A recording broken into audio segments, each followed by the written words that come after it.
Good afternoon, everyone. Tractorman 44 here. Now, what I'm going to do this afternoon, I'm going to do a little comparison wood splitting test. You know, you see all these comparisons. These guys have all these, I can't even pronounce some of them, Grundfos splitting mauls and Fiskars splitting axes and all that kind of stuff, and the monster mauls and everything. And, you know, I think I told you before, you know, we come from, you know, between a rock and a hard place. You know, we didn't have the proverbial window to throw our pot out of. You know what I mean? Everything we had to come up on our own. You know, the old man had it even rougher than me. I mean, you know, hell, he was born 1909. They had nothing. But at any rate, we split wood. You know, I've been splitting wood since I was a little boy. Started me out splitting kindling when I'm 6, 7 years old or so. You know, just using a hatchet on chopping block and splitting up pine and cedar and things like that. You know, and then slowly graduated to splitting cook wood and everything. You know, then I got to the big stuff. You know, when I got to be about 10, got to start splitting fire. You know, actual firewood for the heating stove. So I learned from the old man. I mean, he didn't really spend a lot of time teaching, you know, but you just learned by observation, so to speak. But back to the thing about not having anything and had to come up with everything on your own. I guess they had splitting mauls back then. I'm sure they did. But, you know, we didn't have one. You know, the old man didn't have one. So actually, well before I was born, we had a blacksmith shop on the old home place. And somebody got the wise idea to fire up the old forge and take a 8-pound sledgehammer and weld a piece of pipe to the head of it, you know, and so you wouldn't have to hold it with them heavy hit sledgehammer with them tongs, and heat that up in the forge and draw it out, you know, draw it out into a splitting maul, so to speak. You know, I beat on several for many hours whenever I was a little boy. I remember that. I could just beat the hell out of them and get them down to, you know, just a very crude, smashed up wedge looking thing. And then the old man would go ahead and take it and finish it up the rest of the way, put a little bit of temper in it and go on about the business. But I'm going to do a little comparo on a pair of mauls that the old man made way back. I don't know, one of these might be one of them I beat the heck out of, you know, but I cannot verify that because we did make a couple for other people. But the old man used sledgehammers. I know I rambled a little bit there. The old man used sledgehammers because he said sledgehammers have a round eye in them. The damn split mauls got that oval eye. You bust a handle out of the split maul, you got to replace the doggone handle, you know. Whereas with a sledgehammer, you break the handle out of it, cut a few inches off of it, reshape it, drive it on in there a little bit farther, and you can use it all the way down to where it's a one-handed maul like what these guys here are. But the way I learned one-hand splitting anyway, except for the really tough stuff, you know. You'd have to rear back and give her a double-handed overhead, you know, swing, so to speak. But I'm going to show y'all what I learned how to do, and I'm sure there's going to be some safety salvage just going to raise all kinds of heck, you know, but I don't care. I've lived 67 years, ain't never cut a finger off, got every one of them. Hell, I ain't even got a really bad cut. The only bad cuts I got was butchering, you know, cutting legs off beef, stuff like that. And occasionally poke a hole in a hide and run a knife, you know, in your hand as an inexperienced kid, you know. But that's another story, you know. But at any rate, I've taken the liberty to prepare some straight grained oak. Now again, this is not curly maple. It's not all this nasty hard stuff. It's not just horribly hard wood. You know, like some of you guys have to deal with. And we have some of that too, but we reserve that for the splitter. But back in the day, it would just grab another wedge out of the box, you know, and just beat the heck out of it, you know. But thankfully, those days are gone for us. But anyway, I'll explain to you what I've done. We would take a round block of wood and check it. You would check it, I mean, we would just swing the maul and put a line across it and then bounce it right in the middle and bust that off. This is straight grained oak now, and then straight grained ash and things like that too is fine. Move over about 4 inches thereabouts and check it all the way across the grain and bust it in the middle, pop off another section, and on and on and on. And I've taken the liberty to prepare some of those, so I've got a stack behind me there, and and I'm going to show you how I learned how to do it. Now the comparison is going to be between one of the old man's homemade 6-pound mauls and 8-pound maul. I guess you can obviously see you can ride from here to Texas sitting on this thing and never get a scratch on your behind, you know. The old man never did not believe in keeping them sharp. They don't need to be sharp because you're busting something. A sharpened maul on some squishier wood like sycamore and elm is going to stick in your block. Whereas a dull maul, if it ain't going to bust, it's going to bounce back out. You know, saves you time and effort. So anyway, without a lot more rambling, I'm going to go ahead and bust up a couple. So safety sallies beware. I don't want to hear that I'm going to cut my hand off. I'm 67 years old, been doing this for damn near 60 years, and I got all my fingers, so don't even bother telling me how dangerous it is.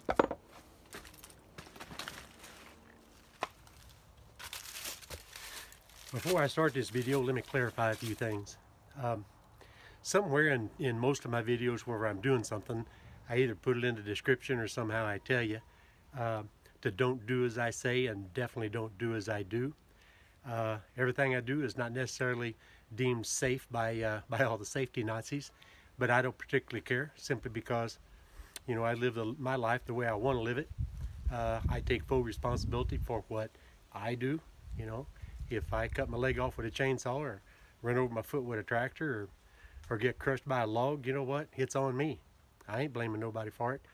And consequently, I don't want you to do the things that I do in the manner in which I perform them, and think that I'm going to be responsible for something that may happen to you. Now I'm sure there's going to be a couple of them that's going to deal me a fit, and I sure hope this ain't the first time that I do cut my hand off or something. But at any rate, just pop them like this, just right across there, just like that. That one's done. Number two, this is a little bit thicker.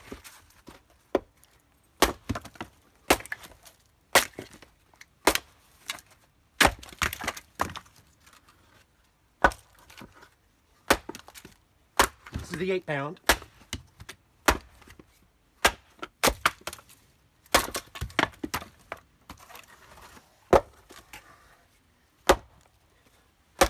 There's a 2-hander.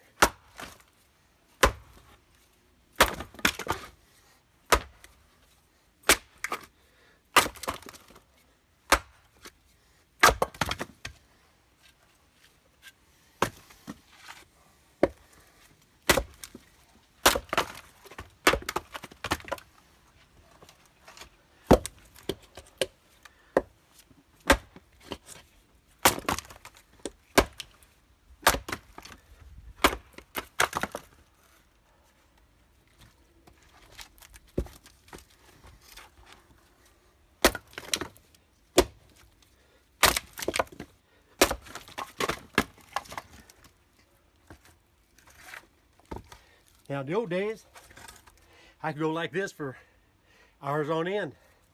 I'm getting to be a little old. Ain't got the energy I used to have.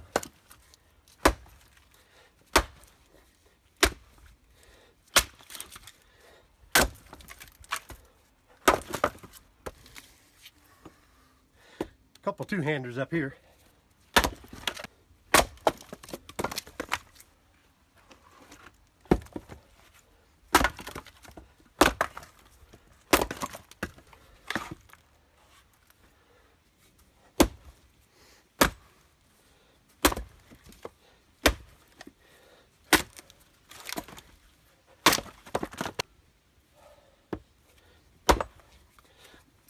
That's a good one. That's a good one.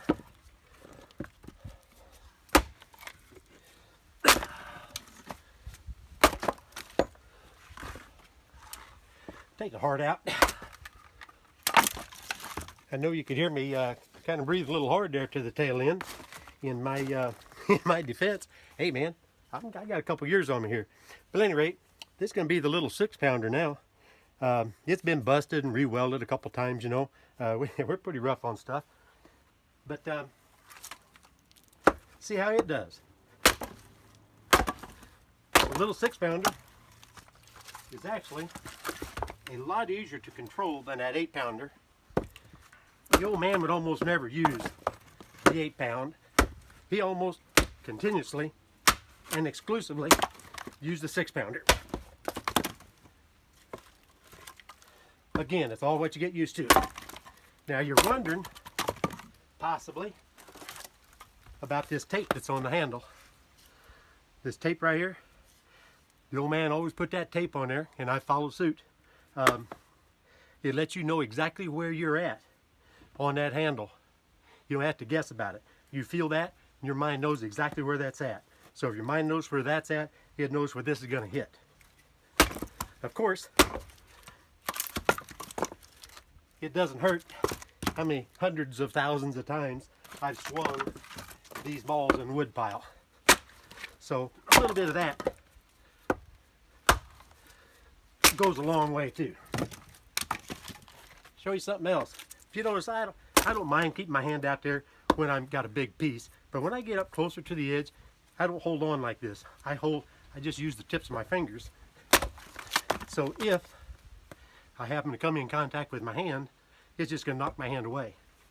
And the dull, another good reason for the dull maul instead of having a sharp maul. Now that doesn't happen too often. You got to be real careless. I can't remember the last 25 years when that's happened to me. And hell, I'm getting shaky in my old age.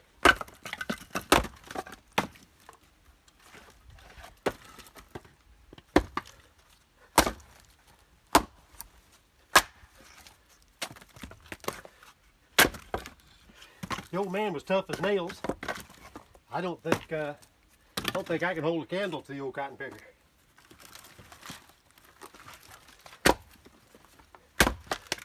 All he knew was hard work and worry.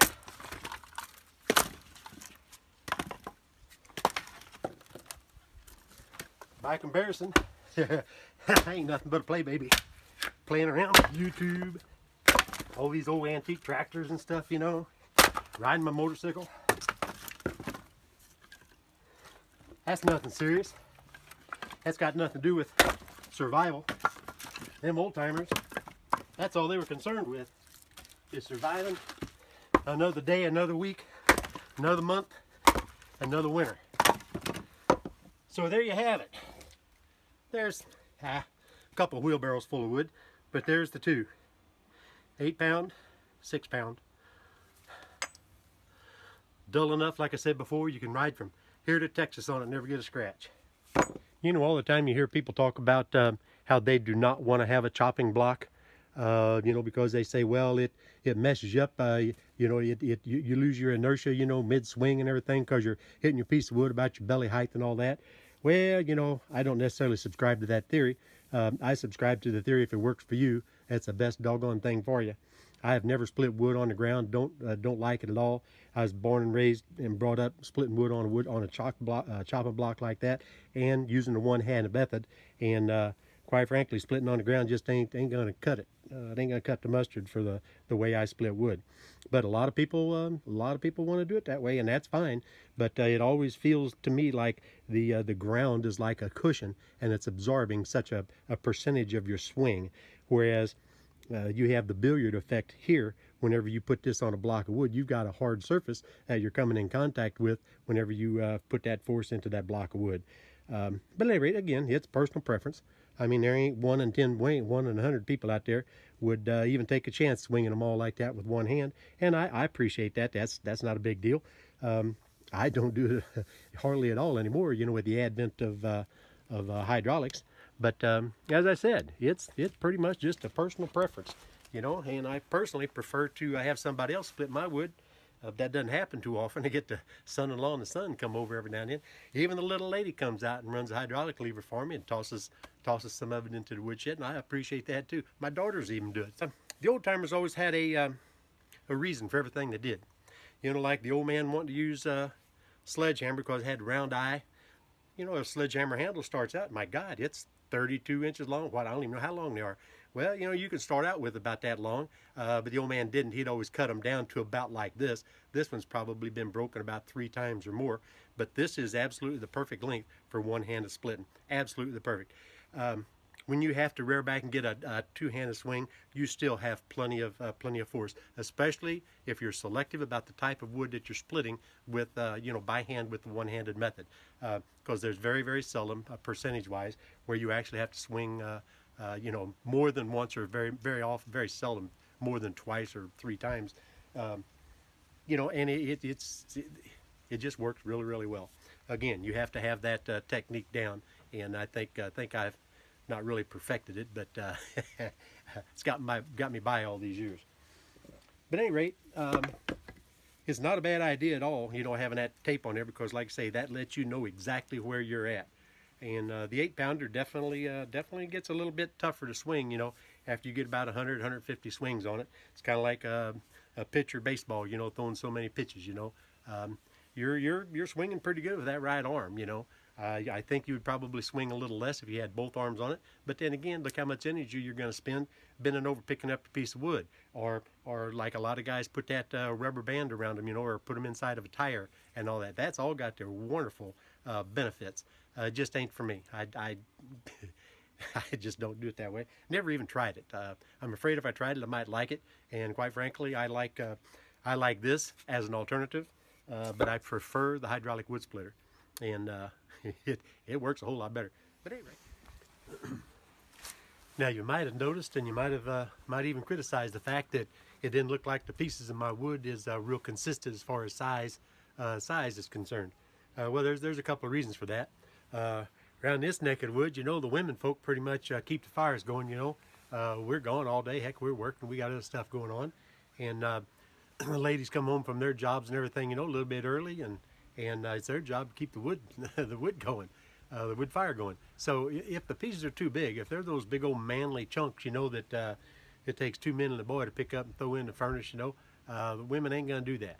So it ends up costing you more money in the long run, because they're going to turn the thermostat up, and they ain't going to put them big old pieces in there. So we keep our pieces sized just right for the women folk to stuff in the furnace, stuff in the fireplace, stuff in the stove, whatever. So that's the main reason. The second reason is we usually haul, you know, a cord and a half, 2 cards or more into the basement, you know, at a time, or into the space where we have our heating appliances. And so there's always a variety of wood available off of the wood rack. Whenever you build a fire, you don't build a fire with the great big nightsticks, you know, the big old oversized pieces you want to burn all night and things like that. You want smaller pieces, you know. You want your kindling, of course, you know, and then you want the smaller pieces on top of the kindling, so it's easier to ignite, and then the moderate sized pieces on top of that. Then the women can keep the moderate sized pieces being fed, you know, during the course of the day or evening until we get home to start taking care of the you know, for the evening. So those are the 2 main reasons right there.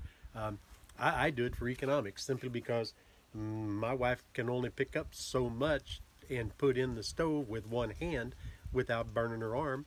And the big old welder's gloves are so cumbersome, and they lose grip whenever they have those big old fat fingers on, you know, their hands and everything. So that's the reason why you see all this varied sizes of wood. I never really saw anybody approach that subject or talk about that subject before, but I do know that a lot of people are particular about their sizes, and they want everything to be reasonably consistent. Well, in the real world, I mean, that's cool. If that works for them, that's fine. But myself, back to them personal preferences again, you know, I prefer to keep it to where the women folk do as much work as possible, and that's one way of doing it when it comes to heating with wood. But at any rate, this Tractor Man 44, and I am out of here.